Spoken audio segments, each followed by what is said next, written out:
ഇപ്പോൾ കഴിഞ്ഞ 2 ദിവസമായിട്ടുള്ള ബീഹാർ തെരഞ്ഞെടുപ്പുമായി ബന്ധപ്പെട്ട് ബീഹാറിൽ അദ്ദേഹവും പ്രൊഫസർ KP ശങ്കരൻ കേരളത്തിൻ്റെ ഒരു പ്രാതിനിധ്യം എന്നുള്ള നിലയിൽ ബീഹാറിൽ ഇന്ത്യ സഖ്യത്തിൻ്റെ പ്രചരണ പരിപാടിയിൽ പങ്കെടുത്തിട്ടാണ് അദ്ദേഹം വരുന്നത്.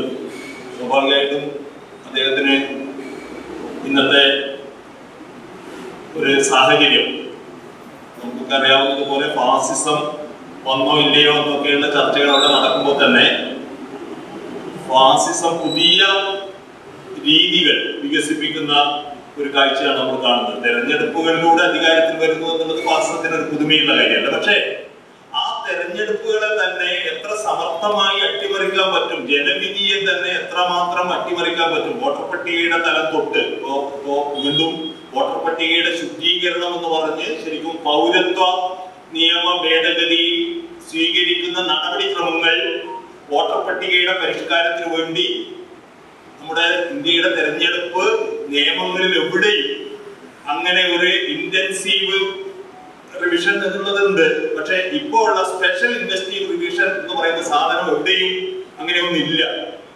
പക്ഷെ അങ്ങനെയൊക്കെ നമ്മുടെ നാട്ടിൽ സംഭവിച്ചുകൊണ്ടിരിക്കുമ്പോൾ ഇലക്ഷനുകൾ നടക്കുന്നു, ആ ഇലക്ഷനുകൾ മത്സരിക്കുന്നു, വീണ്ടും ഈ പറയുന്ന ഇലക്ഷൻ അട്ടിമറിക്കാർ തന്നെ അധികാരത്തിൽ വരുന്നു. ഇപ്പോൾ പല സംസ്ഥാനങ്ങളിലും നമ്മൾ കണ്ടതാണ്. അത് ഹരിയാനയിൽ നമ്മളത് കണ്ടു, കർണാടകത്തിൽ നമ്മളത് കണ്ടു, പല സ്ഥലങ്ങളിലും കണ്ടു. ഇത് തുറന്നു കാണിക്കപ്പെടുന്നതിലും അവർക്ക് പ്രത്യേകിച്ചിട്ട് എന്തെങ്കിലും പ്രശ്നമൊന്നുമില്ലതായിട്ട് നമ്മൾ മനസ്സിലാക്കുന്നില്ല. കാരണം ഈ സംഭവങ്ങളൊന്നും ഇന്നിപ്പോ ഒരു രഹസ്യമല്ല. ഇപ്പോ ആർക്കും ഡിഫെൻഡ് ചെയ്യാൻ പറ്റാതെ ഇലക്ഷൻ കമ്മീഷനോ അല്ലെങ്കിൽ കേന്ദ്രം ഭരിക്കുന്ന ആളുകൾക്കോ ഒന്നും തന്നെ ഈ കാര്യത്തെ കുറിച്ച് പ്രത്യേകിച്ചിട്ടൊന്നും എതിർത്ത് പറയാൻ പോലും പറ്റാത്ത തരത്തിൽ തെളിവുകൾ സഹിതം നമ്മുടെ മുമ്പിൽ ഇലക്ഷൻ അട്ടിമറികൾ പ്രത്യക്ഷപ്പെടുമ്പോഴും ഇലക്ഷൻ നടന്നുകൊണ്ടിരിക്കുന്നു. ഈ സാഹചര്യത്തിൽ എന്താണ് ബീഹാറിലെ തൽസ്ഥിതി എന്നുള്ളതും, ബീഹാർ ഇലക്ഷൻ ഇന്നിപ്പോ 61% ആളുകൾ വോട്ട് ചെയ്തു കഴിഞ്ഞിരിക്കുന്നു, അടുത്ത ഘട്ടത്തിലേക്ക് കടക്കുന്നു. ഈ സാഹചര്യത്തിൽ പൊതുവിൽ ഇന്ത്യൻ അവസ്ഥയും തെരഞ്ഞെടുപ്പുകളുടെ അവസ്ഥയും മുന്നണികളുടെ അവസ്ഥയും നമ്മുടെ യഥാർത്ഥ രാഷ്ട്രീയ സാഹചര്യങ്ങളും ഒക്കെ വെച്ചൊരു സംവാദം എന്നുള്ള നിലയിലാണ്, ഒരു സൗഹൃദ പരിപാടി എന്നുള്ള നിലയിലാണ് ഇത് പ്ലാൻ ചെയ്തത്. വളരെ പെട്ടെന്ന് ഇന്നലെ രാത്രിയാണ് ഇങ്ങനെ ഒരു പരിപാടി പ്ലാൻ ചെയ്തത്. അപ്പോൾ അതുകൊണ്ട് തന്നെ മറ്റ് തരത്തിലുള്ള സംഘടന പ്രവർത്തനമൊന്നും നടന്നിട്ടില്ല. എന്തായാലും സുഹൃത്തുക്കൾ എല്ലാവരും എത്തിച്ചേർന്നതിൽ വലിയ സന്തോഷമുണ്ട്. എല്ലാവരെയും സ്വാഗതം ചെയ്യുന്നു.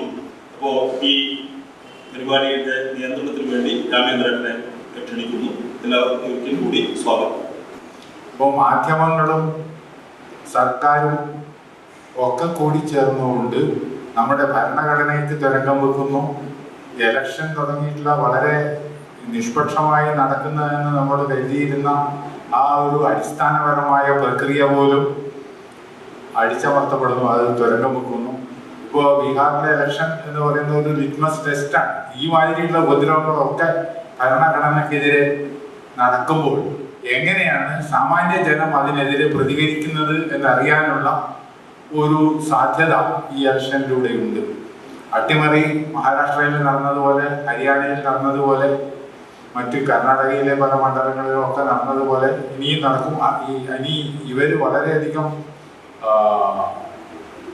ഒരു ആത്മവിശ്വാസത്തോടു കൂടി ഇരിക്കുന്നത് ജനപിന്തുണ ഉണ്ടായത് കൊണ്ടല്ല, മറിച്ച് ഇങ്ങനെയുള്ള അട്ടിമറിക്കാനുള്ള ശേഷി കൂടുതലുള്ളത് കൊണ്ട് മാത്രമാണ് എന്നുള്ളതാണ് നമ്മൾ കണ്ടുകൊണ്ടിരിക്കുന്ന കാഴ്ച. ആളുകളെ സംബന്ധിച്ചിടത്തോളം ഒരുതരം നൈരാശ്യം ബാധിച്ച ഒരു സ്ഥിതി ഉണ്ട് എന്നുള്ളതാണ്. കാരണം കോടതിയെ സമീപിക്കാന്ന് വെച്ച് കഴിഞ്ഞാൽ കോടതി ഒരു കമ്മിറ്റഡ് ജുഡീഷ്യറി ആയി മാറിയിരിക്കുന്നു. ഭരണഘടനയുടെ എല്ലാ സ്ഥാപനങ്ങളും വളരെ ദുർബലമാക്കപ്പെടുകയും അതിൻ്റെ അടിസ്ഥാന കർത്തവ്യങ്ങളിൽ നിന്ന് അട്ടിമറിക്കപ്പെടുകയും ഒക്കെ ചെയ്തുകൊണ്ടിരിക്കുമ്പോൾ പൗരന്മാർ എന്ന നിലയിൽ നമ്മുടെ ഒരു ബോധം ഏത് തലത്തിൽ നിൽക്കുന്നു എന്നുള്ളത് ഉറപ്പിക്കേണ്ട ആവശ്യം നമ്മുടെ ഭരണഘടന നിലനിർത്താൻ ബാധ്യസ്ഥരാണെങ്കിൽ നമുക്ക് എന്ത് ചെയ്യാൻ പറ്റും എന്നുള്ള കാര്യങ്ങളൊക്കെ നമ്മൾ ആലോചിക്കേണ്ടതുണ്ട്. ഈ ഇലക്ഷൻ്റെ ഇനിയിപ്പോൾ ഈ കേരളത്തിലും ഈ പറഞ്ഞ 3 മാസം കൊണ്ട് ഈ പറയുന്ന ഇന്റൻസീവ് റിവിഷൻ നടത്താൻ പോവുകയാണ്. 2-3 കൊല്ലം കൊണ്ടാണ് വാസ്തവത്തിൽ അത് ബീഹാറിൽ നടത്തിയത്. അങ്ങനെ നടത്തിയിട്ട് 10-65 ലക്ഷത്തിലധികം ആളുകൾ പുറത്തായി. ഇനി ഇവിടെ കേരളത്തിൽ ഇപ്പോൾ ബൂത്ത് ലെവൽ ഓഫീസേഴ്സിനെ ഇപ്പൊ തന്നെ ഈ ആഴ്ച തന്നെ നിയമിച്ചിട്ട് പല ആളുകൾക്കും അഡീഷണൽ ഡ്യൂട്ടി ആയിട്ട് വളരെ തിരക്കുകൾ ഗവൺമെന്റ് ജോലികളിൽ തിരക്കുള്ള ഒരുപാട് പദവികളിൽ ഇരിക്കുന്ന ആളുകളെ ബൂത്ത് ലെവൽ ഓഫീസേഴ്സ് ആയിട്ട് മാറ്റിയിരിക്കുകയാണ്. അപ്പോൾ അതും തകരും, അവരുടെ ജോലിക്കും പ്രശ്നവും.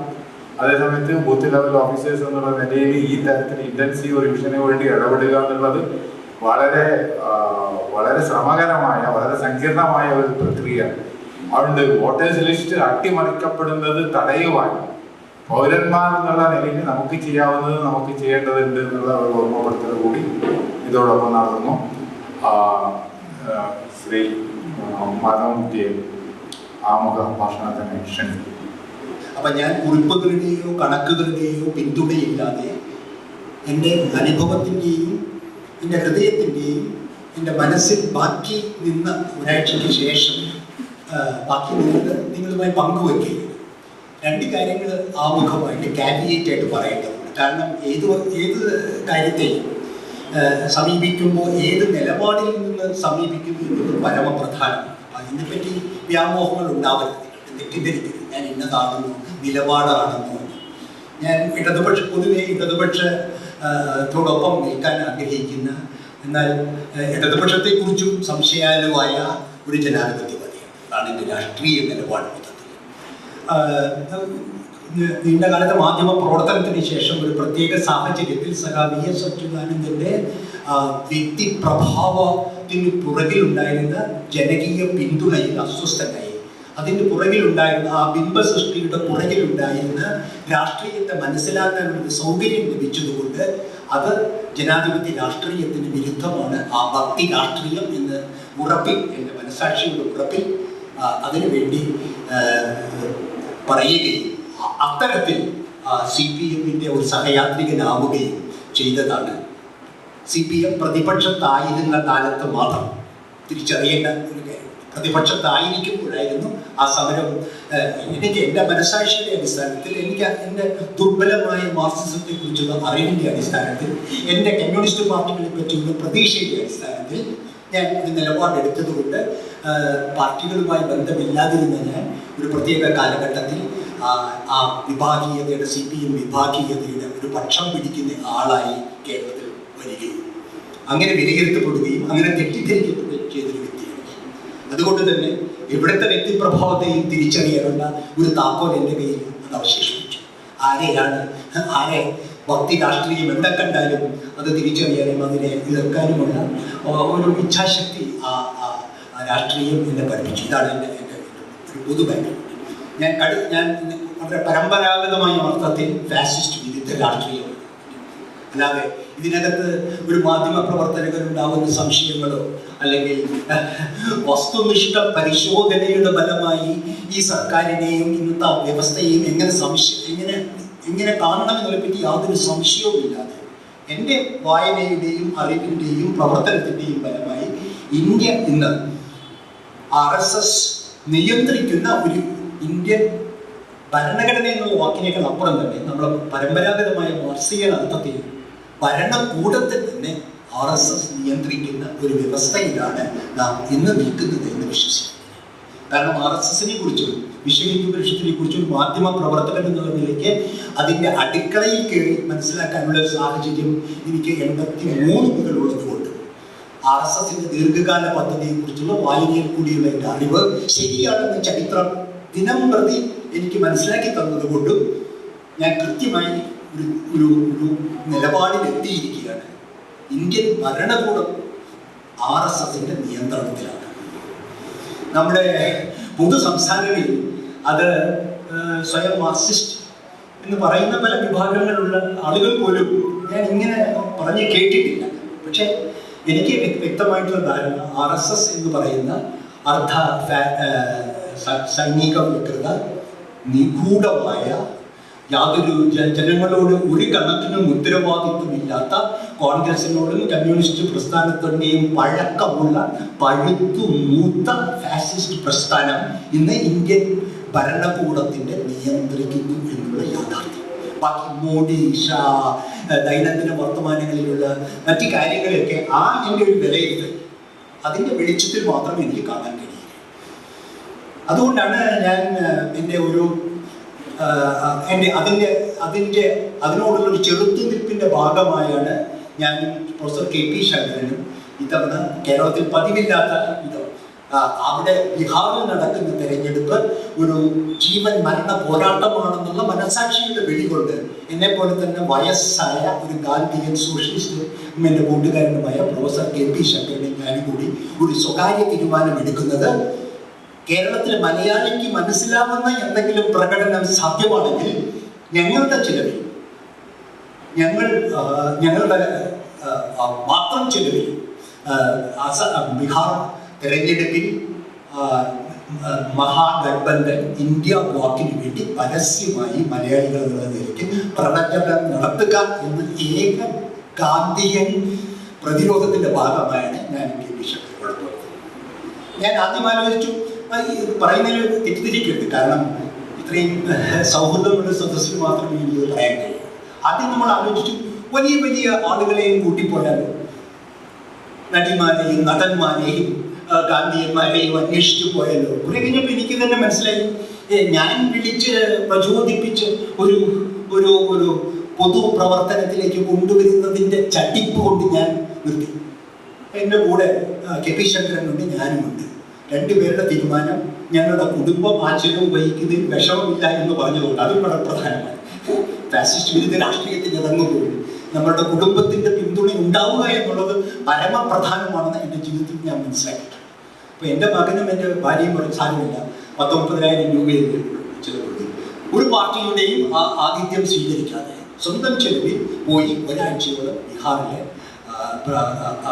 ഇന്ത്യ ബ്ലോക്കിൻ്റെ പ്രവർത്തനത്തിൽ അത് ഒരു കാര്യം കൂടി വ്യക്തമാക്കേണ്ടത് സത്യം പറയുന്നത് കൊണ്ട് അതിന് യാതൊരു ഞാൻ പോയപ്പോൾ ഈ ആശയം ഉന്നയിച്ചത് ഞാൻ നിരവധി പേരോട് ഉന്നയിച്ചു, ഇന്ത്യ ബ്ലോക്കിലെ എല്ലാ പാർട്ടികളോടും ഉന്നയിച്ചു.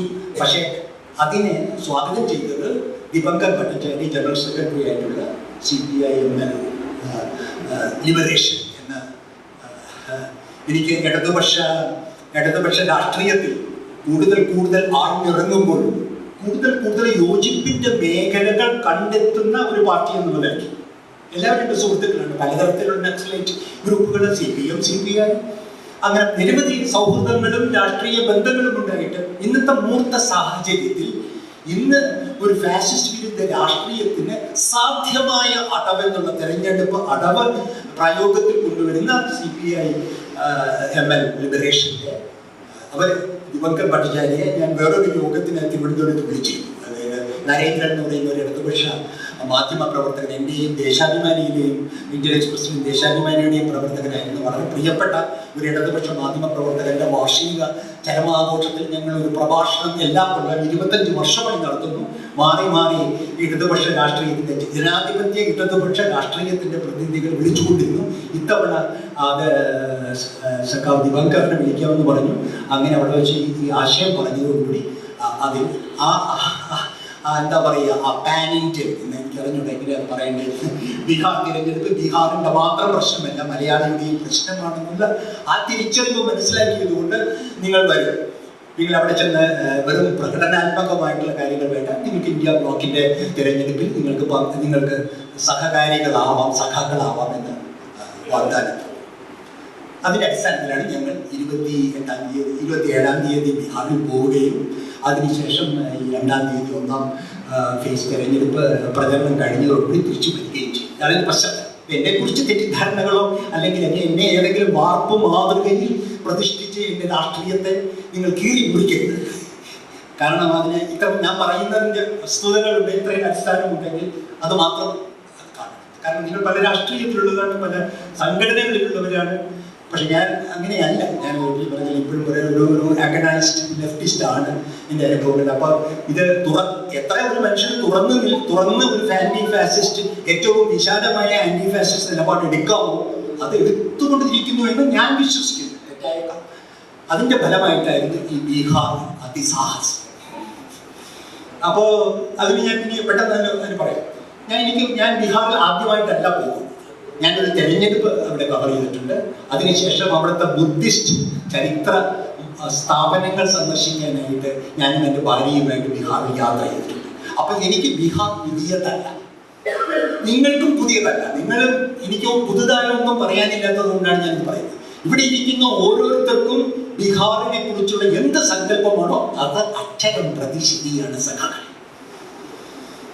2025 നിങ്ങൾ എന്ത് ബീഹാറിനെ കുറിച്ച് മനസ്സിലാക്കുന്നു? ഏറ്റവും അത് ഞാൻ വളരെ എളുപ്പത്തിൽ പറഞ്ഞാൽ, ബീഹാർ ഒരു സ്വതന്ത്ര രാഷ്ട്രമാണെങ്കിൽ അത് സുഡാനും സൊമാലിയയ്ക്കും ഒപ്പം നിങ്ങൾ പരിഹസിച്ച് പറയുന്ന അതിന് സമാനമാണ്. അതാണ്. അപ്പൊ ഞാനതിന് പുതുതായിട്ട് കൂട്ടിച്ചേർക്കേണ്ട ആവശ്യമില്ല. കാരണം അതിന്റെ അവസ്ഥ നിങ്ങളെപ്പോലെ ബുദ്ധിജീവികളുള്ളവർക്ക് ഒരു പ്രസംഗത്തിന് വേണ്ടി കൂടുതൽ വാക്കുകൾ ഉപയോഗിക്കേണ്ട കാര്യമില്ല. കൂടുതൽ അനാവശ്യമായിട്ടുള്ള വിവരങ്ങൾ നിങ്ങൾക്ക് നൽകിക്കൊണ്ട് എനിക്കൊന്നും നേടാനില്ല. നിങ്ങൾ എന്ത് വിചാരിക്കുന്നു ബീഹാറിനെ കുറിച്ച്? അതാണ് ബീഹാർ. ഒരു കാര്യം കൂടി ഞാൻ പറയാം. ഈ ഒരാഴ്ചക്കകം നിങ്ങൾ നടത്തുന്ന ഇലക്ഷൻ റിപ്പോർട്ടിങ്ങിനല്ല ഞാൻ പോകുന്നത്, ഞാൻ പ്രചാരകനായിട്ടാണ് പോയത്. അത് തിരിച്ചറിയുന്നത്. അതുകൊണ്ട് 2 മണ്ഡലങ്ങളിലാണ് ഞാനും പ്രൊഫസർ KP ശങ്കരനും പ്രചരണം നടത്തിയത്. ഒന്ന് പാറ്റ്നയിൽ തന്നെയുള്ള ഗ്രാമീണ കോൺസ്റ്റിറ്റ്യൂൻസിയായ ഡിഗ. 2 ഇന്ത്യയിലെ നക്സലൈറ്റ് പ്രസ്ഥാനത്തിന്റെ ഏറ്റവും ഉയർന്ന വിജയങ്ങൾ നേടിയ ബീഹാറിലെ ഭോജ്പൂരിലെ ആറാ. നിങ്ങൾക്കൊക്കെ ഈ നക്സലൈറ്റ് രാഷ്ട്രീയത്തിൽ പിൻപറ്റിയിട്ടുള്ള ആർക്ക് രാമേന്ദ്രൻ ഞാൻ പറഞ്ഞു തരേണ്ട ആവശ്യമില്ല ആറാ എന്താണെന്ന്. ആറാ 1977 ശേഷം മാവോയിസ്റ്റ് നീണ്ടകാല യുദ്ധ തന്ത്രം ഏറ്റവും വിജയകരമായി പ്രയോഗിച്ച ഭോജ്പൂർ നിരവധി പ്രദേശങ്ങളുണ്ട്. അതിൻ്റെ ഹൃദയമാണ് ആറ എന്നുള്ള ജില്ലാ തലസ്ഥാനം. ഈ 2 സ്ഥലത്തും മാത്രമാണ് ഞാൻ യഥാർത്ഥത്തിൽ പ്രചരണം നടത്തിയത്. അല്ലെങ്കിൽ കപടമായിട്ട് പോയി ഞാൻ എന്തെങ്കിലും റിപ്പോർട്ട് ചെയ്തു. ഈ റിപ്പോർട്ടിന്റെ സ്വഭാവം എനിക്കറിയാം. എങ്ങനെയാണ് ഒരു രാജ്യത്ത് പോയി റിപ്പോർട്ട് ചെയ്ത് വേറെ അന്യഭാഷയിൽ എഴുതുക. നിങ്ങളെ ദിവസവും വായിച്ചുകൊണ്ടിരിക്കുന്നത് അതൊക്കെ തന്നെയാണ്. ഇന്ത്യയിലെ ഹിന്ദു ആയാലും ഇന്ത്യൻ എക്സ്പ്രസ് ആയാലും മനോരമയായാലും. പക്ഷെ ഞാൻ അതല്ല ശ്രമിച്ചത്. കാരണം അത് ഞാൻ ചെയ്ത് കഴിഞ്ഞിട്ടുണ്ട് അത്തരത്തിൽ. അപ്പൊ തീർച്ചയായിട്ടും ഞാൻ ആദ്യം അത് എൻ്റെ തലയിൽ നിന്ന് മാറ്റിയത് ഈ തെരഞ്ഞെടുപ്പിൽ ആര് ജയിക്കും തോൽക്കും എന്നുള്ളത് എൻ്റെ മുൻഗണനയായിരുന്നില്ല. നിങ്ങൾ ദയവായി മനസ്സിലാക്കുക. എൻ്റെ മുൻഗണന അണ്ണാറ കണ്ണന് തന്നാലാവും. BJP RSSനെ JDUവിനെ ബീഹാറിൽ ജയിപ്പിക്കുന്നത് ഇന്ത്യൻ രാമേന്ദ്രൻ പറഞ്ഞതുപോലെ ഒരു ജീവൻ മരണ പ്രശ്നമാണ്. എൻ്റെ ജീവൻ മരണ പ്രശ്നമാണ്. എൻ്റെയും എൻ്റെ വീട്ടുകാരുടെയും എൻ്റെ ബന്ധുക്കളുടെയും സഖാക്കളുടെയും കേരളത്തിൻ്റെയും ജീവൻ മരണ പ്രശ്നമാണെന്നുള്ളത് എന്തോ അത് തെറ്റോ ശരിയോ ആവാം. അത് ഏത് ഭാഷയിൽ നിങ്ങൾ സംസാരിക്കുന്നതിനനുസരിച്ചിരിക്കും. അത്തരത്തിലുള്ള ഒരു ഗാന്ധിയൻ ഉൾവിളി എന്ന് വേണമെങ്കിൽ പറയാവുന്ന രീതിയിൽ പോയത്. അപ്പൊ ഞാൻ ഈ പറയുന്ന വാക്കുകൾക്ക് നിങ്ങൾക്ക് ഇല്ലാത്ത അർത്ഥമോ അല്ലെങ്കിൽ പാണ്ഡിത്യമോ സ്കോളർഷിപ്പോ ഒന്നും വിചാരിക്കരുത്. ഇത് മാധ്യമപ്രവർത്തകനോ അല്ല ബീഹാർ പണ്ഡിതനുമല്ല. ബീഹാർ പണ്ഡിതന്മാർ ഇന്ത്യയുടെ ചരിത്രത്തിൽ ധാരാളം ഉണ്ടായിട്ടുണ്ട്. ബീഹാറിനെ കുറിച്ച് എഴുതലാണ് കേരളത്തിൽ ഇന്ത്യയിലെ ബൗദ്ധിക വളർച്ചയുടെ ലക്ഷണം എന്നത് പലരും കരുതാറുണ്ട്. ജാതി, വർഗം, പട്ടിണി, ഫ്യൂഡലിസം, ഇങ്ങനെ എല്ലാത്തിൻ്റെയും എളുപ്പത്തിൽ നിങ്ങൾക്ക് ഗവേഷണം ചെയ്യാൻ എളുപ്പമുള്ള ഒരു സ്ഥലമാണ് ബീഹാർ. നിരവധി ആളുകൾ ഞാൻ വായിച്ചു വളർന്നത് അങ്ങനെയാണ്. അരവിന്ദ് നാരായൺ ദാസ് മാവോയിസ്റ്റ് പ്രസ്ഥാനമായിട്ട് സൗഹൃദമുണ്ടായിരുന്ന ടൈംസ് ഓഫ് ഇന്ത്യയുടെ എഡിറ്റർ ബീഹാറിനെ കുറിച്ച് എഴുതാത്ത പണ്ഡിതന്മാരില്ല, പരീക്ഷിക്കാത്ത എഴുത്തില്ല. അപ്പൊ അതുകൊണ്ടാണ് ഞാൻ പറഞ്ഞത്. പക്ഷേ അതിനെല്ലാം ശേഷവും നമ്മളുടെയും നിങ്ങളുടെയും പോലെയുള്ള ഒരു അറിവ് തന്നെയാണ് അറിയേണ്ടത്. അതിപ്പോൾ ഏറ്റവും കൂടുതലെ കണക്ക് വളരെ എളുപ്പത്തിന് വേണ്ടി വളരെ 20 മിനിറ്റിൽ പറയാൻ ചുരുക്കണമെങ്കിൽ ഇത് ആമുഖം തന്നെ വളരെ നീണ്ടുപോകുന്നതായിട്ട് എനിക്കറിയാം. പക്ഷെ നിവൃത്തിയില്ല. സത്യസന്ധമാവുമ്പോൾ അല്പം അധികം പ്രസംഗം ചെയ്തു പോകും. കാരണം നമ്മളിവിടെ മനസ്സിലാക്കലിന്റെ പ്രശ്നമുണ്ട്. അത് എന്തിൻ്റെയും ഞാൻ എന്തുകൊണ്ട് പറയുന്നു എന്നുള്ളത് എനിക്ക് കടക്കുമ്പോൾ ഞാൻ എന്താണ് എൻ്റെ സന്ദർഭം എന്താണെന്ന് മനസ്സിലാക്കണം. നിങ്ങളുടെ പോലെ പുറത്തു നിന്നുള്ളൊരു നിരീക്ഷണമോ ഇന്ത്യൻ രാഷ്ട്രീയത്തിന്റെ അങ്ങനെയല്ല ഞാൻ കണ്ടത്. ഞാൻ ചെയ്യാവുന്നത്. അപ്പോൾ അതിലറിയാം എളുപ്പത്തിൽ നിങ്ങൾക്ക് മനസ്സിലാവേണ്ടത്. നിങ്ങൾ പറയുന്നതിൽ എനിക്ക് നടക്കേണ്ട പെർ ക്യാപിറ്റ ഇൻകം എന്ന് പറയുന്ന മുതലാളിത്ത കണക്കിന്റെ അടിസ്ഥാനത്തിൽ ഒരു കൊല്ലം ബീഹാറിൽ 2 ലക്ഷം രൂപയാണ് ഒരു കൊല്ലം. അതായത് അത് കേരളത്തിൽ അത് 1 കോടി അങ്ങനെ അപ്പൊ അത് ഈ പറയുന്ന ഏറ്റവും ദരിദ്രമായിട്ടുള്ളത്. ആ ദരിദ്രത്തെ പറഞ്ഞു കഴിഞ്ഞാൽ നിങ്ങൾ ബീഹാറിൽ പോയിട്ടുണ്ടെങ്കിൽ, ഞാൻ പോയിട്ടുള്ളത് ചേരി പ്രദേശത്ത്, ദിഗയിലും ആറിലും ചേരി പ്രദേശത്ത്, ഒരു മുസ്ലിം പ്രദേശത്ത്. ഞാൻ BJP RSS കേന്ദ്രങ്ങളിൽ പോയില്ല, അത് തിരിച്ചറിയില്ല. അപ്പൊ ഞാൻ എൻ്റെ അറിവ് അത്തരത്തിലുള്ള ശത്രുവിന്റെ പാളയത്തിൽ നടക്കുന്ന എന്താണെന്ന് പുറത്തുനിന്ന് നിങ്ങളെപ്പോലെ തന്നെ മനസ്സിലാക്കൽ മാത്രമാണ് ഒരു രാഷ്ട്രീയ പ്രവർത്തകന്റെ പ്രചരണത്തിന് സാധിക്കുന്നത്.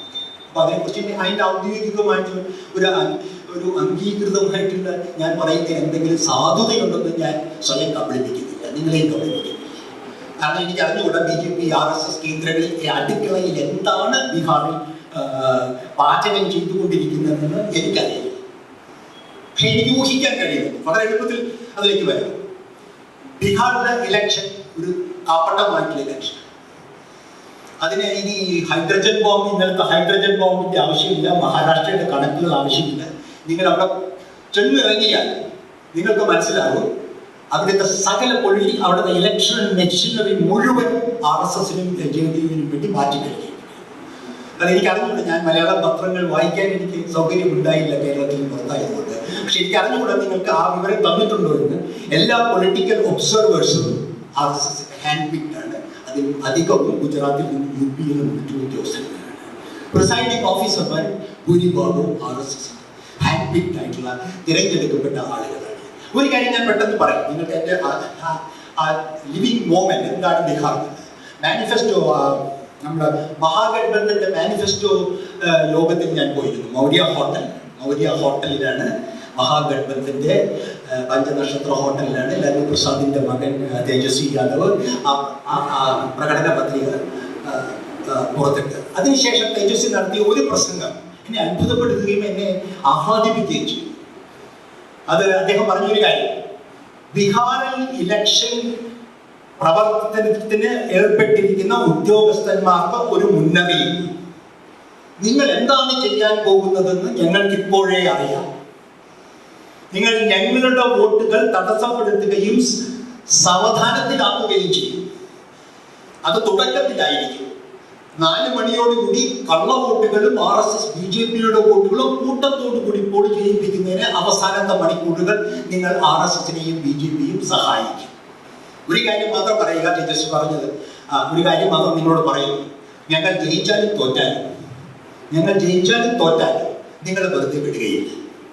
അതുകൂടെ എനിക്ക് ലാലു പ്രസാദിനെ അറിയാം, ഒരു രാഷ്ട്രീയം. പക്ഷെ എനിക്ക് തോന്നിയത് ഒരു ഭരണ സംവിധാനത്തിൽ ഫാസിസത്തെ നേരിടാൻ ഒരു പാർലമെന്ററി പോരാട്ടത്തിൽ അതിൻ്റെ ഒരു നേതാവിന് പറയാൻ കഴിയുന്ന സത്യസന്ധതയും ചങ്കുറപ്പും വെല്ലുവിളി നിങ്ങൾക്ക് ആരുമായിട്ട് വേണമെങ്കിൽ തുലനം ചെയ്യാം. നിങ്ങൾ കേരളത്തിലെ അങ്ങനെയുള്ള സ്ഥാപനങ്ങളുടെ തലപ്പത്തിരിക്കുന്നവർ എങ്ങനെയാണ് ആ ചങ്കുറപ്പ് കാണിക്കുന്നത്?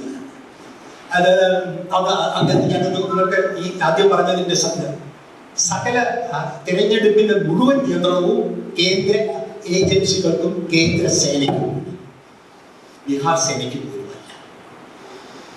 ഇതാണ് ഇതിൽ നടക്കുന്ന തെരഞ്ഞെടുപ്പ് പശ്ചാത്തലം. ഈ പശ്ചാത്തലത്തിൽ നിങ്ങൾ ജയിക്കുമോ തോൽക്കുമോ എന്നുള്ള ചിന്ത പോലും എനിക്ക് അപ്രസക്തമാവുന്നത് നിങ്ങൾക്ക് മനസ്സിലാവുമെന്ന് ഞാൻ വിചാരിക്കും. ഇതൊരു തിരഞ്ഞെടുപ്പാണ്. എന്നിട്ട് നീ മത്സരിക്കാനുള്ള തീരുമാനത്തിലേക്ക് ഈ പ്രതിപക്ഷ കക്ഷികൾ പോകുന്നു. നമ്മൾ പറയുന്ന പോലെ അണ്ണാറക്കണ്ണൻ തിയറി അനുസരിച്ച് നമ്മളിവിടെ പോകുന്നു. എന്തിനു പോകുന്നു? ജയിക്കുമെന്നുള്ള ഉറപ്പില്ല. ഈ സാഹചര്യത്തിൽ എൻ്റെ യുക്തിയും എൻ്റെ യുക്തിബോധവും എൻ്റെ മാധ്യമ പ്രവർത്തനവും എന്നോട് പറയുന്നു, ഇത്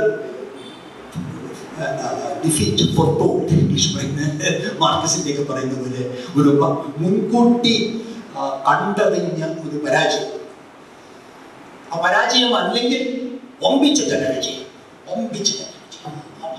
എനിക്ക് തെരഞ്ഞെടുപ്പ് അങ്ങനെ ഇതിനെ കാണാൻ പറ്റും. അല്ലാതെ ഇതിൻ്റെ ഒരു ഔപചാരിക വിവരണത്തിൽ കൂടി എനിക്ക് സാധ്യത. കാരണം അത്രയ്ക്ക്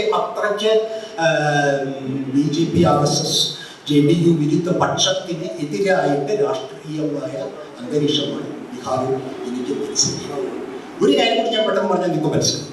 ഇതിലൊരു പക്ഷേ ബീഹാർ രാഷ്ട്രീയത്തെ പറ്റി നിങ്ങളുടെ അറിവിൽ ഒരുപക്ഷെ ശ്രദ്ധയിൽ വരാത്തൊരു കാര്യം, അത് ഞാൻ അവിടെ എല്ലാം കേട്ട പുതിയൊരു മുദ്രാവാക്യം, ജയ് ബീഹാർ. ബീഹാറിൽ തെരഞ്ഞെടുപ്പിൽ ഞാൻ ഒരിക്കലും അങ്ങനെ കേട്ടിട്ടില്ല. ജയ് ബീഹാർ. എല്ലാ പ്രസംഗങ്ങളും അവസാനിക്കുന്നത് കമ്മ്യൂണിസ്റ്റ് പാർട്ടികളുടെ ആയാലും മറ്റ് കോൺഗ്രസ്, അത് ഒരു പ്രത്യേക പ്രതിഭാസത്തിലേക്ക് ചൂണ്ടുന്നു. കാരണം അവിടെ നടക്കുന്ന രാഷ്ട്രീയ സംവാദങ്ങളിൽ ഗുജറാത്തികളുടെ അധിനിവേശത്തെ കുറിച്ചുള്ള ഗംഭീര വ്യാകുലത ഒരുപക്ഷെ എനിക്ക് അറിഞ്ഞുകൊള്ളും. മലയാളം പത്രങ്ങൾ അത് നിങ്ങൾക്ക് തന്നിട്ടുണ്ടെങ്കിൽ ഞാൻ പറയുന്നത് മാപ്പാക്കണം, കാരണം ഞാൻ പുതിയ അറിവല്ല വരുന്നത്. അത്തരത്തിലുള്ള ഒരു ദേശീയ ബോധം ആദ്യമായി ബീഹാറിൽ പിടിക്കപ്പെടുന്നുണ്ട്. അത് ഈ മുദ്രാവാക്യത്തിൽ കൂടി എനിക്ക് ഒരു മാധ്യമപ്രവർത്തനം എനിക്ക് അതിവേഗം മനസ്സിലായി. ജയ് ഭീം, റെഡ് സല്യൂട്ട്, ലാൽ സലാം, ജയ് ഭീം, ജയ് ഹിന്ദ് വരെ ഞാൻ കേട്ടിട്ടുണ്ട്. പക്ഷെ ജയ് ബീഹാർ എല്ലാ പ്രശ്നങ്ങളും അവസാനിക്കുന്നത് അങ്ങനെ ഒരു ആ സാഹചര്യം എങ്ങനെ വർക്ക് ചെയ്യുന്നു എന്നുള്ളത് എനിക്ക് തിരിച്ചറിയാൻ കഴിയുകയില്ല.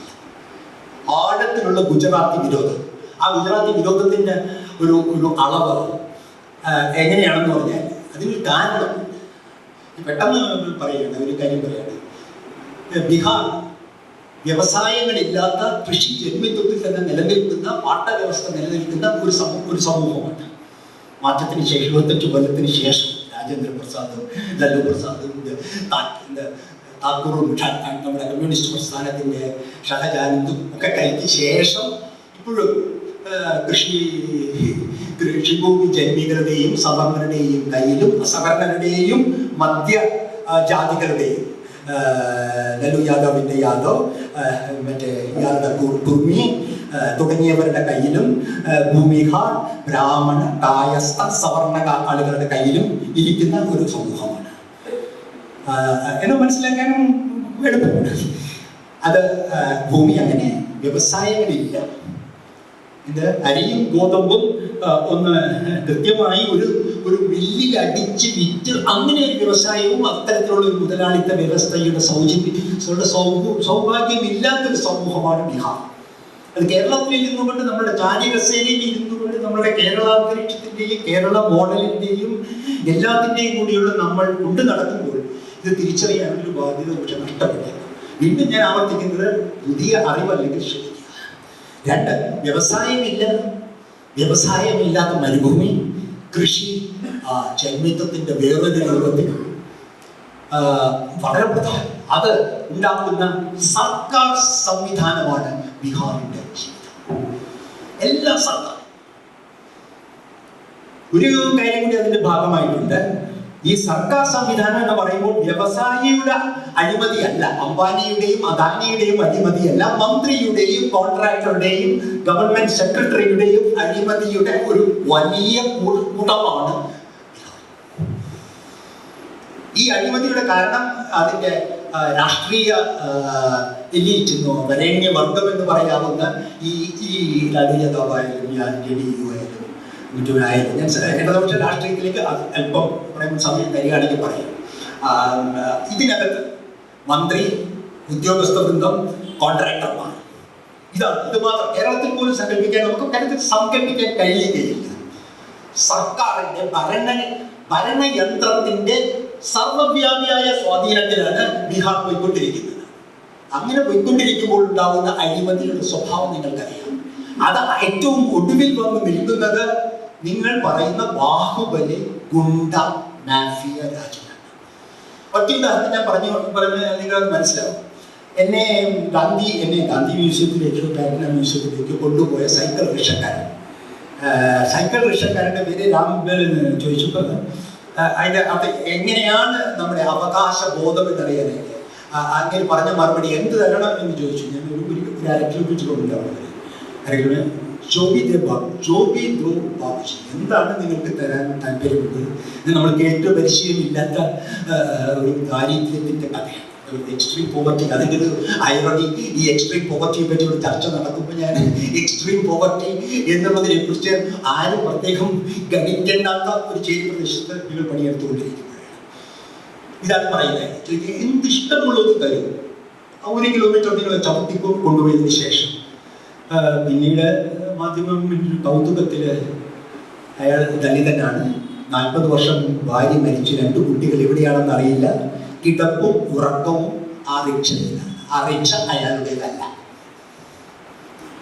സ്വകാര്യ സത്ത. ഈ റിക്ഷ വലിക്കുന്നവൻ, സൈക്കിൾ ചവിട്ടുന്നവൻ, അവന്റെ സൈക്കിൾ റിക്ഷ പോലും സ്വന്തമല്ല.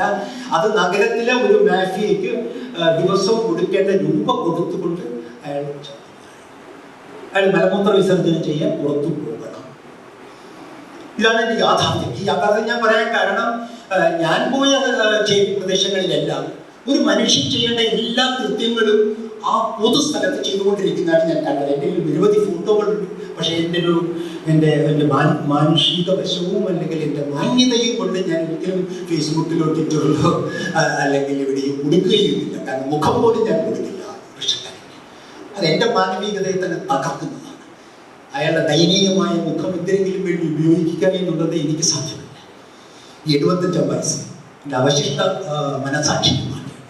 ഇതെല്ലാം പൊഴിയിറക്കുന്നത്, മൂത്രമൊഴിക്കുന്നത്, ഒരു ചെറിയ ഒരു ലിറ്റർ കുപ്പി വെള്ളത്തിൽ മാർക്സിസ്റ്റ് ലിബറേഷന്റെ ഓഫീസിന് മുമ്പിലുള്ള ആ ദുർഗന്ധ കനാലിന്റെ ഇരുവശവുമുള്ള ചേരി പ്രദേശങ്ങളിലുള്ള സ്ത്രീകൾ, നമ്മളുടെ അമ്മയെയും സഹോദരിയെയും ഭാര്യയെയും നിങ്ങൾക്ക് സങ്കല്പിക്കാം. അവർ ഒരു ലിറ്റർ കുപ്പിയിലുള്ള വെള്ളവും കൊണ്ട് മലവിസർജനം ചെയ്യാൻ എന്താ പറയുക, ഈ വേസ്റ്റിന്റെ ഇട നോക്കി ആളൊടുങ്ങി നോക്കി കാത്തിരിക്കുന്ന ചിത്രമാണ് ഞാൻ ആറയിലും ഡിഗയിലും ഏറ്റവും ചേരി പ്രദേശങ്ങളിൽ കണ്ടത്. ഇതിന് അബ്ജക്റ്റ് എന്നൊരു വാക്കുമല്ല ഇംഗ്ലീഷിൽ എനിക്ക് അറിഞ്ഞൂടെ എങ്ങനെയാണെന്ന്. വിവരണമില്ലാത്ത പട്ടിണി അല്ലെങ്കിൽ വിവരണമില്ലാത്ത ജീവിതം അല്ലെങ്കിൽ എന്താ അഭിമാന നഷ്ടമെന്ന് എനിക്കറിയാം എന്താണ് പറയേണ്ടത്. വ്യക്തിയുടെ അഭിമാനമോ സാമൂഹ്യ അഭിമാനമോ മനുഷ്യാഭിമാനമോ ഒന്നുമില്ലാത്ത ഇരുകാല ജീവിതത്തിന്റെ ഏറ്റവും നഗ്നമായിട്ടുള്ള ചിത്രങ്ങളിലാണ് നമ്മൾ ബീഹാറിന്റെ തെരഞ്ഞെടുപ്പിന്റെ അതിന്റെ ഒരു യാഥാർത്ഥ്യം പലപ്പോഴും ചർച്ച ചെയ്യപ്പെടാത്ത നമ്മൾ എങ്ങനെയും RSS ഓടിക്കുക എന്നുള്ള ഒരു ധൃതിയിൽ ഒരു പക്ഷേ ബീഹാറിന്റെ അവസ്ഥ, ആ ബീഹാറിൽ ഏത് ബീഹാറിൽ നിന്നാണ് നമ്മൾ ഫാസിസത്തെ തുരത്തേണ്ടത്? കേരളത്തിന്റെ സൗജന്യങ്ങളില്ലാത്ത, കേരളത്തിന്റെ സ്വാതന്ത്ര്യങ്ങളില്ലാത്ത, കേരളത്തിന്റെ അവകാശങ്ങളില്ലാത്ത, കേരളത്തിലെ മൈക്രോസ്കോപ്പ് വെച്ച് എക്സ്ട്രീം പോവർട്ടി അന്വേഷിക്കുന്ന ഒരു സമൂഹത്തിൽ നിന്നല്ല. മനുഷ്യാവകാശവും മനുഷ്യാഭിമാനവും നഷ്ടപ്പെട്ടവരടുത്ത് എങ്ങനെ ഫാസിസ്റ്റ് വിരുദ്ധ രാഷ്ട്രീയം പറയണമെന്ന് എന്ന സങ്കീർണത നമ്മളിൽ തച്ചിരുത്തിക്കൊണ്ടാണ് ആ ഒരാഴ്ച എനിക്ക് കഴിഞ്ഞത്. ബാക്കി കാരണം ഞാൻ പറഞ്ഞല്ലോ പിന്നെ എൻ്റെ വസ്തുതാപരമായ കണക്കുകൾ ഞാൻ പിന്നെ നിങ്ങൾക്ക് വേണമെങ്കിൽ നിങ്ങൾക്ക് എല്ലാവർക്കും അറിയാം ബീഹാറിൽ പോവാതെ തന്നെ. അപ്പോൾ ദാരിദ്ര്യം, മാലിന്യം, സബ്ഹ്യൂമൻ, മനുഷ്യനേക്കാൾ കീഴ്പ്പെട്ട ഒരു ബഹുഭൂരിപക്ഷം കൃത്യമായിട്ട് കണക്കുകളും വേണ്ട ഒരു 18% വരുന്ന ബീഹാർ കായസ്ഥ ബ്രാഹ്മണ സവർണരും ലാലു യാദവിൻ്റെയും യാദവും കേരളത്തിലെ ഈഴവാഹ പ്രമാണിമാരെ പ്രമാണി വർഗത്തെ നിങ്ങൾക്ക് സങ്കല്പിക്കാൻ കഴിയും. എനിക്ക് അറിഞ്ഞോട് പ്രമാണി വർഗം എന്നങ്ങനെ പറയാൻ കഴിയുമോ ഇന്റർമീഡിയറ്റ് ക്ലാസ് വെച്ചു.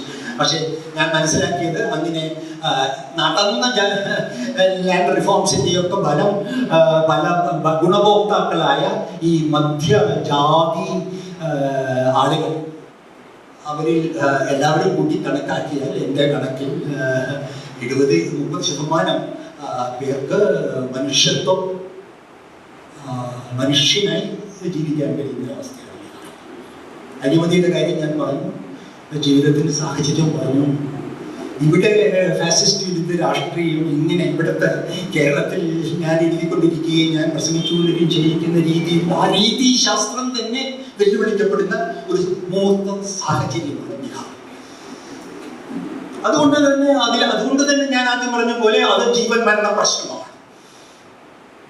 ബീഹാറിൽ RSS ഫാസിസം വിജയിക്കുകയാണെങ്കിൽ അത് പലതിൻ്റെയും നിഷേധമാണ്. ഇതിന്റെ എന്താ പറയണ്ടേ, എനിക്കറിഞ്ഞത് ഇതിന്റെ ഫലവും പ്രതിഫലനവും ഒക്കെയാണ്. കാരണം അത് ഉത്തർപ്രദേശും ബീഹാറും അടങ്ങുന്ന പറയുന്ന ഹിന്ദി ഭൂമിയിലെ അവസാനത്തെ RSSന്റെ പരീക്ഷണശാലയാണ്. അത് വിജയിക്കുകയാണെങ്കിൽ പല കാര്യങ്ങളിലേക്കും വരും. അതാണ് പിന്നെ വേർഡ് ഞാൻ തന്നെ പറഞ്ഞത്. എന്താണ് പറയേണ്ടത്? ഭൂമിക്ക് തൊഴിലുള്ള എന്തിനെ കുറിച്ചും പറയാം സുഹൃത്തുക്കളോട്. അതാണ് എളുപ്പവും. അത് ഏതെങ്കിലും ഒരു ചട്ടക്കൂടിൽ പറഞ്ഞാൽ അതിലും എളുപ്പം. പക്ഷെ അത് ഞാൻ മുതിരാതെ നിങ്ങളുമായിട്ട് സംസാരിക്കാൻ ശ്രമിക്കുന്നത് എൻ്റെ ഒരു അനുഭവ സാക്ഷ്യം മാത്രമാണ്. അപ്പൊ നമ്മൾ എങ്ങനെയാണ്, നമ്മളെല്ലാം ഫാസിസ്റ്റ് വിരുദ്ധരാണെന്ന് എനിക്കറിയാം. RSS കാരണമൊന്നും ഇല്ലല്ലോ. എന്നാലും ഇത് കേൾക്കാൻ RSSും BJPക്കാരും ഉണ്ടെങ്കിൽ ഒരു പക്ഷെ കോൺഗ്രസ്സുകാരും CPIക്കാരും പോലും ഉണ്ടാവില്ല. അതുകൊണ്ട് ഞാൻ ധൈര്യമായിട്ട് പറയുകയാണ്. അപ്പൊ നമ്മൾ ഫാഷിസത്തെ കുറിച്ചുള്ള ആകുലതകൾ നമ്മൾ തമ്മിൽ സംസാരിക്കേണ്ട കാര്യം.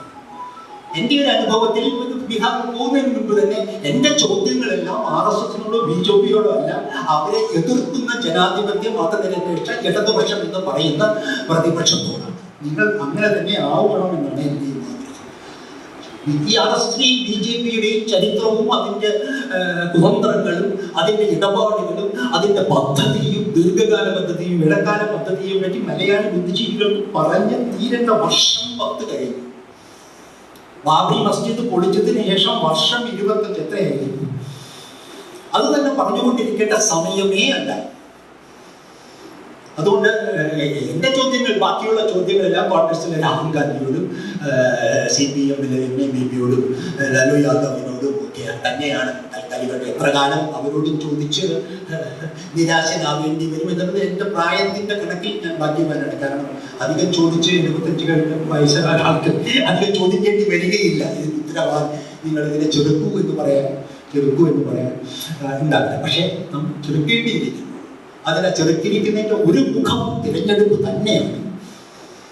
ആ തെരഞ്ഞെടുപ്പിൽ ഇത് വളരെ ഒരു കാര്യം കൂടി ഞാൻ പറഞ്ഞല്ലോ, സ്ത്രീകളുടെ കാര്യം. അത് സ്ത്രീകളെ പറ്റി പറയാതിരിക്കുന്നതിൻ്റെ വളരെ ഇതിൽ തന്നെ സവിശേഷമായ അടിച്ചമർത്തലും അവഗണനയുമാണ് ബീഹാറിലെ സ്ഥലത്ത്. ഒറ്റ ഉദാഹരണം പറയാൻ നമുക്ക് മനസ്സിലാവും. ഞാൻ ആദ്യം സൂചിപ്പിച്ച തെരഞ്ഞെടുപ്പ് പത്രിക പ്രകാശനത്തിൽ ഞാൻ അത്ഭുതപ്പെട്ടു. രണ്ട് വരി പുരുഷ കേസരികൾ, പലതരത്തിലുള്ള വേഷം, തൊപ്പിയിട്ട് ഷോളിട്ട കമ്മ്യൂണിസ്റ്റുകാരൻ, ഒരേ ഒരു സ്ത്രീ, 20 പേർ ബീഹാറിന്റെ വിവിധ പ്രതിപക്ഷ കക്ഷികൾ പ്രതിനിധീകരിച്ചപ്പോൾ എനിക്ക് ഒറ്റ സ്ത്രീ. ഞാൻ അത് കഴിഞ്ഞിട്ട് ഞാൻ അവിടെ ഇരുന്ന് ഇടതുപക്ഷ നേതാക്കളോട് ചോദിച്ചു, ഇത് കേരളത്തിലാണെങ്കിൽ അസാധ്യമാണ്, ഇവിടെ തന്നെ ഇത് അസാധ്യമാണ്. ഞാൻ സാധാരണ സ്ത്രീകൾ തീരെ ഇല്ലാത്ത വേദിയും അലങ്കരിക്കാറില്ല, ഒന്നും പോകാറില്ല. ഞാൻ പറഞ്ഞു സ്ത്രീകളില്ലെങ്കിൽ പിന്നെ അതിൽ പോകുന്നതിന് അർത്ഥമില്ല, ഒരു പുരുഷന്മാർ തമ്മിൽ പറഞ്ഞതിന് കാര്യമില്ല. ബീഹാറിൽ അങ്ങനെ CPIM ലിബറേഷന്റെ ഒരു സംസ്ഥാന നേതാവെന്നുള്ള സ്ത്രീ വന്നപ്പോൾ അവരെ 2ാം നിലയിൽ ഇരുത്തിക്കൊണ്ടാണ് ഈ പ്രഖ്യാപനം. അവന് മനസ്സിലാവുന്ന എനിക്കറിയാം. ഇതാണ് അവസ്ഥ. അപ്പൊ സ്ത്രീകളുടെ കാര്യಕ್ಕೆ പ്രത്യേകം പറയുന്ന സ്ഥലമൊക്കെ ഇവിടെ ഉള്ളൂ. സ്ത്രീകളുടെ സവിശേഷ പീഡനം പണ്ട് തന്നെയാണ്. എനിക്ക് സ്ത്രീകളുമായി തെരഞ്ഞെടുപ്പ് പ്രചരണത്തിൽ സംസാരിക്കാൻ കഴിഞ്ഞത് ബീഹാരി സ്ത്രീകൾ വളരെ അപൂർവം. അവരെല്ലാം കോളേജ് വിദ്യാർത്ഥിനികളായിട്ടുള്ള പഠിച്ച ബുദ്ധിജീവികളായ രാഷ്ട്രീയമായി ഇടതുപക്ഷത്തിനോട് കൂടെ നിൽക്കുന്ന വിദ്യാസമ്പന്നരായ സ്ത്രീകൾ. അതും പലരും പുറത്തു നിന്ന് വന്ന ലിബറേഷന്റെ നല്ല ചുറുചുറുക്കുള്ള യുവാക്കളായിട്ടുള്ള ആളുകൾ. ഡൽഹി യൂണിവേഴ്സിറ്റി, പഞ്ചാബിൽ നിന്നൊരു കർഷക സ്ത്രീ. അപ്പൊ എന്താണ് യഥാർത്ഥത്തിൽ നടക്കുന്നത്? ഈ തിരഞ്ഞെടുപ്പിൽ സ്ത്രീയുടെ പങ്കെന്താണ് ബീഹാറിൽ? ഇത് നമ്മളുടെ കണക്കുകൂട്ടലിൽ ഉണ്ടോ? നമ്മുടെ ഫാസിസ്റ്റ് വിരുദ്ധ രാഷ്ട്രീയത്തിലുണ്ടോ? എനിക്ക് അറിഞ്ഞോളൂ. അത് എനിക്ക് മനസ്സിലാക്കാൻ കഴിഞ്ഞില്ല. പക്ഷെ ഞാൻ വീണ്ടും അതിൻ്റെ സങ്കീർണതകൾ നിങ്ങളോട് കുരുക്കഴിക്കാൻ ആവശ്യപ്പെടുകയാണ്. സ്ത്രീകളുടെ ഞാൻ ആദ്യം പറഞ്ഞല്ലോ, 1 ലിറ്റർ കുപ്പി വെള്ളത്തിൽ കക്കൂസിൽ പോകാനായിട്ട് സ്ഥലം തേടുന്ന ബിഹാരി സ്ത്രീ. ആ സ്ത്രീ എന്ത് സിമ്പിളായി ചെയ്യുന്നു, അത് തന്നെയാണ് അധികാര രാഷ്ട്രീയത്തിൽ സ്ത്രീയുടെ സ്ഥാനം. ഇതാണ്. അപ്പൊ ഞാൻ വേറെ പെട്ടെന്ന് പറയുകയാണ്. ഭൂമി, തൊഴിൽ,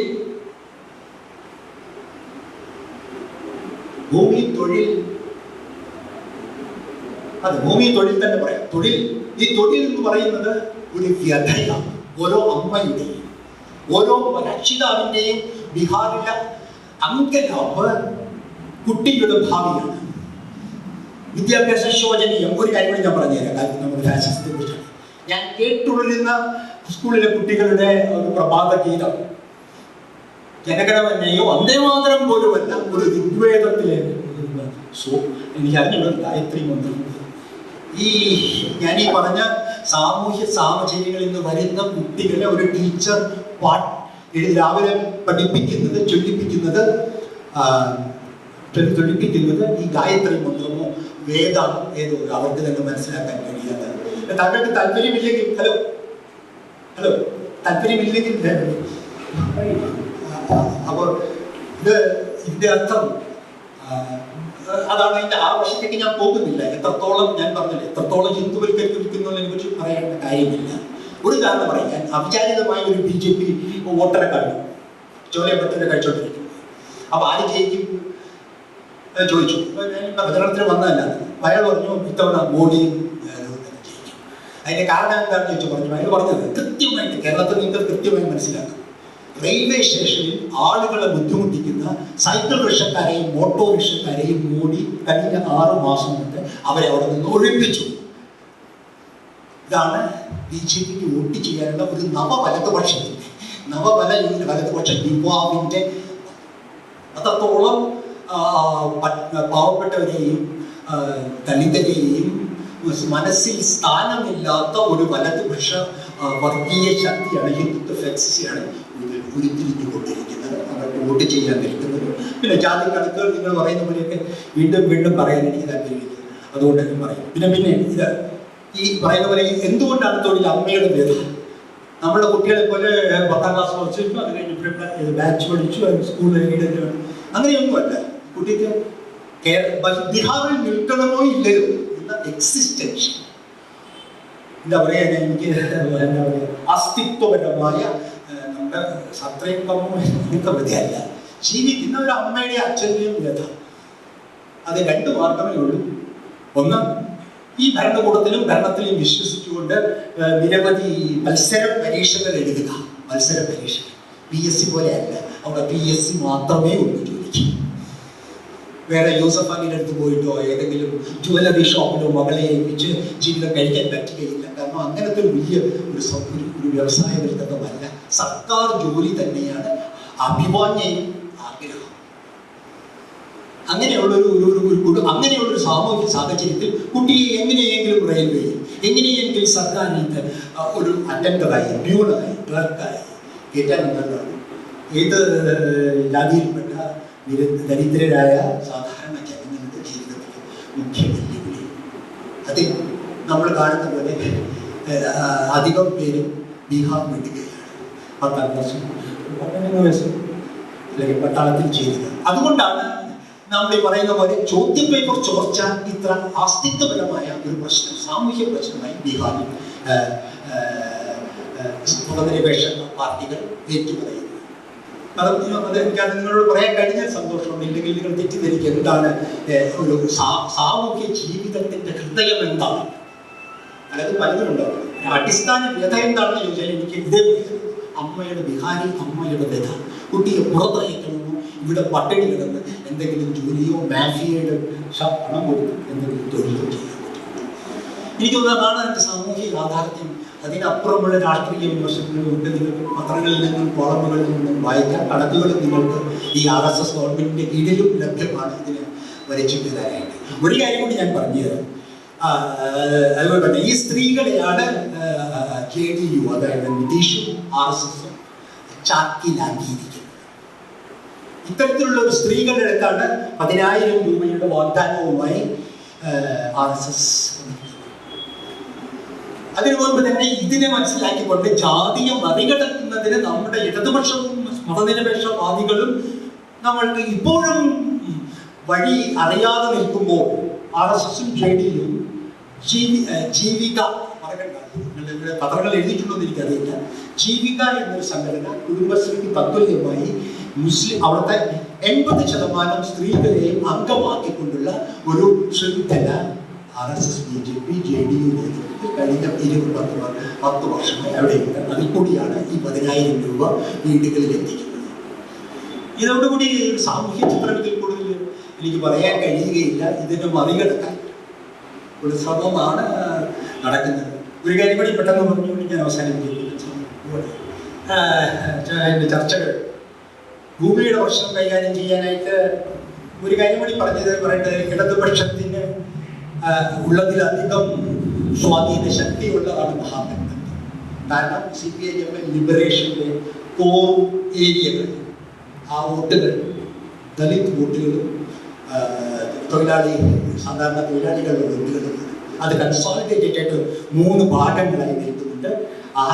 അതിൻ്റെ ആ പിന്തുണ CPIM ലിബറേഷൻ അവിടെ തെളിയിച്ചിട്ടുണ്ട്. അതുകൊണ്ട് ഈ ബൂർഷ്വാ കൂട്ടുകെട്ടി അവർക്ക് ഒരു ചെറിയ സ്വാധീനമുണ്ട്. അത് അവരുടെ മാനിഫെസ്റ്റോയിൽ പ്രകടമാണ്. 2 കാര്യങ്ങൾ മാത്രം ആ ഇതിനെ മറികടക്കാനായി ഞാൻ ആദ്യം പറഞ്ഞ ശത്രുവിൻ്റെ എല്ലാ ശക്തികളെയും മറികടക്കാനായിട്ട് ദുർബലമായി പ്രതിപക്ഷത്തിൻ്റെ മാനിഫെസ്റ്റോയിൽ എഴുതി ചേർത്തിട്ട് ഒന്നാണ് നമ്മൾ 67 തീർത്ത കൂട്ടുകെട്ട് 7 സെന്റ്. ആലോചിച്ചു ചരിത്രം എത്ര പുറകിലാണ്. 7 സെന്റിന് അവകാശം കിട്ടും.